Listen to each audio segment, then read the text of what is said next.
apaisement quand même. Oui, apaisement peut-être vers Macky Sall, mais discours de politique et de campagne à l'encontre de Amadou Ba. C'est tout à fait normal, puisque le parti PASTEF, notamment et son président et son candidat, à savoir Bassirou Diomaye Faye, voit un peu parmi les 18 autres candidats lequel peut porter ombrage ou faire ombrage et s'attaquer politiquement à ce candidat pour essayer de le sortir ou de le faire sortir de ses gonds, pour essayer de le pousser à la faute. Et c'est normal que sur le plan politique, on s'attaque à un adversaire politique. Et surtout peut-être l'adversaire le plus coriace, bon, sans pour autant présager de ce qui va se passer, mais l'adversaire, c'est d'abord le régime. Et c'est Amadou Ba aujourd'hui qui incarne ce régime dans la mesure où c'est lui le candidat de la coalition au pouvoir. Il est tout à fait normal de s'attaquer à Amadou Ba. Et la preuve, même dans un communiqué, je pense que j'ai lu hier, qui m'a été envoyé par El Hadj Malick Ndiaye, qu'est-ce qu'il est dit? On va faire notre déclaration de patrimoine dans la semaine et Bassirou Diomaye Faye invite les autres à faire de même. Et quand il parle des autres, il ne cite pas les autres, il ne cite que Amadou Ba pour lui demander aussi de faire cet exercice de montrer ce qu'il détient avant d'aller vers cette élection présidentielle. On peut dire que c'est la dernière semaine de campagne, ça, juste quelques jours avant la présidentielle du 24 février. Et c'est maintenant qu'on est dans la campagne. Elle a démarré depuis déjà une semaine, un peu plus, mais c'est vraiment maintenant qu'on est entré dans la campagne électorale avec des pics, des mots. Il y a certains journaux qui reviennent sur plusieurs manières de faire cette guerre de communication. Les affiches, Cheikh Diop en parlait tout à l'heure, il y a également une guerre au niveau ou une campagne d'affichage toujours concernant la communication. Pour les propos des uns et des autres aussi, chacun essaie de se lancer des pics. D'abord, c'était avec l'histoire du franc CFA. On a vu que beaucoup de candidats ont réagi sur la monnaie locale ou la monnaie sénégalaise, entre autres. On a vu sur le dernier point, c'était concernant la capitale sénégalaise, puisqu'on nous parle de Ziguinchor qui devait être la capitale sénégalaise. Bon, on se souvient que Saint-Louis a été la capitale de l'AEF. On se souvient que ou plutôt on sait que sur le plan, disons, de l'organisation dans d'autres pays, on a une capitale administrative, une capitale économique. C'est par exemple Yamoussoukro, Abidjan en Côte d'Ivoire, c'est peut-être Lagos, Abuja au Nigeria. Est-ce qu'on peut avoir la même chose au Sénégal? Ce sont des perspectives qui, au plan économique, au plan politique, sont également à voir. Mais c'est tout à fait normal qu'il y ait disons, ce duel au sommet. C'est un duel à fleuret moucheté, je dirais ainsi, entre Amadou Ba, qui a répondu sur pas mal de points, et Bassirou Diomaye Faye. Disons que c'est tout à fait normal. Patrimoine Birahim, dont vous avez parlé tout à l'heure, certains parlent de piège pour Amadou Ba. Oui, bon, écoutez... il a cité directement, comme tu l'as dit, Amadou Ba. Sur le plan de la communication, par exemple, le fait que c'est pas la première fois qu'un candidat ou un adversaire à un autre candidat, ou un challenger plutôt à un candidat, peut-être pour la première fois, on a un régime dont le président n'est pas le candidat à sa propre réélection, mais ce qui s'est toujours passé depuis un certain temps, c'est cette demande des uns aux autres de montrer ce qu'ils ont, ce qu'ils détiennent. Cette déclaration de patrimoine, ça ne date pas d'aujourd'hui. Je pense qu'en 2019, on avait demandé aussi aux différents candidats de faire leur déclaration de patrimoine. En fait, depuis que l'OFNAC est né et depuis qu'il y a cette structure pour essayer de lutter contre la corruption, entre autres, ce genre de déclaration concernant la déclaration de patrimoine, c'est pas la première fois. Maintenant, est-ce que c'est en faveur ou en défaveur de Amadou Ba ou de Bassirou Diomaye Faye, puisqu'il faut quand même rappeler à tout le monde que tous les deux, disons, sont des... comment on appelle ça, puisque tous les deux sont des agents, des employés de domaine, sont des inspecteurs, entre autres, ils ont été ensemble dans l'administration sénégalaise, et surtout, disons, l'administration fiscale, Bassirou Diomaye Faye, Ousmane Sonko, Amadou Ba, ils se connaissent au plan personnel, puisque ayant eu à fréquenter la même structure, ils se sont peut-être... c'était des amis, j'estime qu'ils le sont toujours, mais il y a une adversité au plan politique, puisque je me souviens que souvent ce qu'on disait et qu'on reprochait à Amadou Ba, par exemple, c'est de ne pas tirer sur Ousmane Sonko. On a toujours reproché au sein du régime, certains en tout cas faucons du régime, en voulant écarter Amadou Ba, dire qu'il est un peu trop proche de Ousmane Sonko. On nous a même dit qu'il a été au mariage de Ousmane Sonko avec sa première épouse ou deuxième, je ne sais pas, mais que c'est quelqu'un qui est proche de Ousmane Sonko, puisqu'il n'a jamais tiré sur Ousmane Sonko et vice-versa. C'est ce qu'on nous a toujours dit. Maintenant, est-ce que cela, sur le plan adversité politique, peut avoir des conséquences? On verra. Mais ce qui est sûr, c'est qu'au-delà de cette demande de Bassirou Diomaye Faye ou d'un autre, de demander à tous les candidats de faire leur déclaration de patrimoine, c'est inscrit dans l'organisation, notamment de l'OFNAC, entre autres. Tous les candidats doivent faire leur déclaration de patrimoine. En entrant dans une institution et en quittant, on doit faire sa déclaration de patrimoine. Donc c'est tout à fait normal, c'est juste, à mon sens, des propos politiques, et il y a déjà une réponse politique. Actuellement, entre Amadou Ba et la coalition Diomaye Président. En fait, si vous vous rappelez, aux élections législatives, c'était les mêmes pics que M. Mansour avait fait à Abdourahmane Diouf et Thioro Alassane Ouattara. Ce sont les mêmes tactiques, construire, déconstruire, et ainsi de suite. Ce sont leurs tactiques en politique. Maintenant, quand on parle de Richard, j'ai vu des vidéos circuler en disant que M.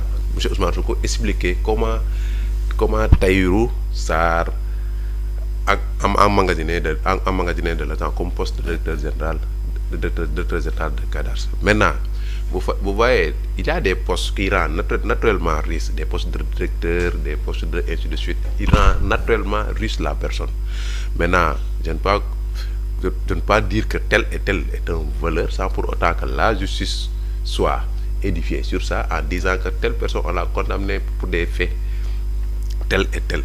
Mais malheureusement, jusqu'à présent, ce n'est pas le cas. Maintenant, quand on parle de Amadou Ba et de Diomaye et Sonko, je pense que tout le monde a reproché à Amadou Ba de ne pas tirer sur M. Ousmane Sonko. Tout le monde aussi a reproché à Amadou Ba en lui disant qu'en 2019, il avait fait des financements, je ne sais pas quoi, aux coalitions Sonko présent. Maintenant, à cette table de ce discours-là, on doit montrer des images où Idrissa Seck avait prendre le dîner avec Khalifa Sall à Thiès, l'image d'Amadou Ba et Khalifa Sall à Vélingara. Ce sont ces images-là qu'on doit montrer au Sénégal en les disant qu'on peut avoir de la diversité, mais le Sénégal reste le Sénégal. Il faut se concentrer sur le Sénégal. On doit se concentrer sur le Sénégal, essayer de donner des meilleurs profits, de débattre sur les programmes bien définis, mais tout en évitant certains propos et certains débats. Parce que nous sommes tous des Sénégalais, nous habitons dans ce pays-là, on a des fils, on a des amis, on a des femmes, on n'aime pas qu'on traite le papa de quelqu'un ou de quelqu'un de voleur ou quoi que ce soit, sans que la justice n'a pu à dire que telle ou telle personne a volé ou quoi que ce soit. C'est sur des promesses, comme chaque élection d'ailleurs. Les élections, j'ai lu un doyen qui est, je veux dire un homme politique dans un groupe WhatsApp qui est maire d'une localité, qui a été ou qui est ministre conseiller, entre autres, qui dit, mais écoutez, ce que je vois pour le moment, je n'ai pas encore vu de programme ou de projet. Je vois peut-être un point ou deux points, mais pas encore de programme. Dr Chargay du QDIS et également de Raza, récemment, a même écrit pour dire, mais écoutez, montrez-nous vos programmes, puisque jusque-là, ce ne sont pas des programmes que je vois. Presque tous les candidats ont envoyé leur programme. Certains sous forme de livres qui, en fait, c'est juste un résumé de livres déjà écrits.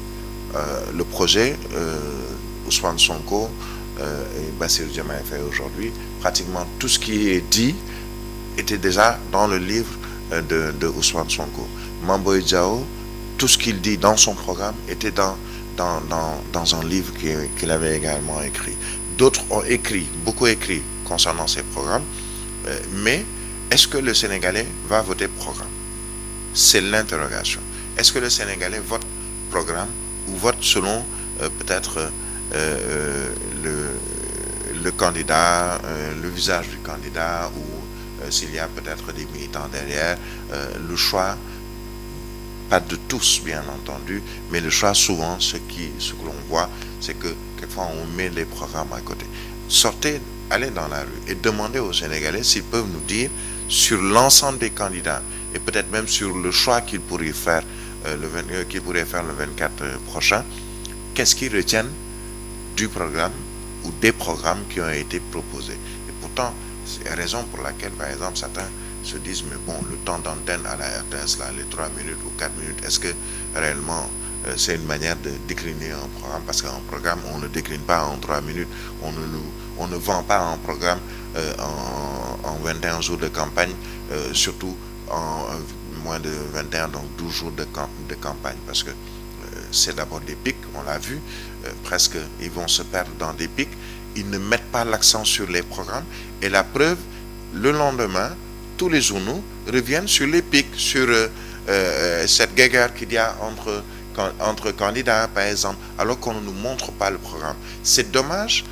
Si, par exemple, Cher peut m'aider, faites défiler les journaux. Ce qu'on rare, par exemple, Vox Pop, revient sur Vox Pop. Ce qu'on nous dit, Anta Babacar qui nous dit, je suis l'incarnation des ambitions des femmes et de la jeunesse.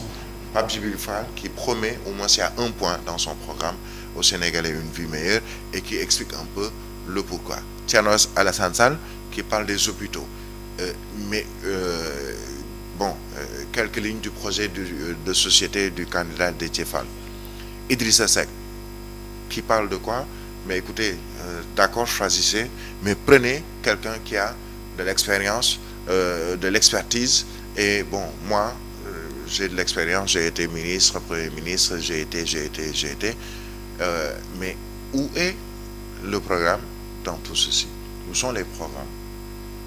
C'est d'abord, bon, votez pour moi parce que je vous promets que vous allez avoir une vie meilleure. Tous les candidats promettent la même chose, on va avoir une vie meilleure. Certains vous disent, ben, écoutez, tout ce qu'il y avait comme accord de pêche, je vais tout enlever. Presque tous le disent. On a entendu Thierno Alassane Sall, Boubacar Camara, Serigne Mboup, je pense Boun Abdallah Dionne qui a dit on arrête tout, on renégocie tout, on essaie de remettre le tout sur les rails pour l'émergence du Sénégal. Mais est-ce que même les journaux nous présentent les programmes? Non. Il y a des structures qui présentent les programmes, qui appellent même les candidats à venir défendre leur projet ou leur programme, en mettant face aux candidats des économistes pour voir un peu s'il est possible, par exemple, au plan économique, le programme ou le projet qui est annoncé par un candidat, est-ce que cela est viable? Quelles sont les modalités pour l'exécution de ce projet au plan économique, entre autres? Boubacar Camara a demandé à ce qu'il y ait un débat entre candidats. Je pense que si on allait vers cette perspective d'un débat entre candidats, là, on aurait pu avoir au moins quelques bribes des programmes des uns et des autres. Par exemple, disons, on prend une question économique. On invite, disons, 5 candidats, comme cela se fait ailleurs. Allez en France, allez aux États-Unis, allez partout. Il y a justement ces débats. Exactement, parce que ça permet à l'électeur de distinguer. C'est pas seulement, c'est certes une question de communication également, parce que ceux qui seront devant les électeurs et invités par la presse vont d'abord montrer qu'ils savent bien communiquer, qu'ils ont peut-être le verbe facile et qu'ils peuvent haranguer les foules. Mais ceux qui doivent voter doivent pouvoir distinguer parmi les candidats qui me proposent quelque chose, pas seulement de beau, mais de faisable. Surtout. Ben, c'est vrai, bon, on va arrêter tout ce qu'il y avait comme accord. Attention, c'est pas aussi évident que cela.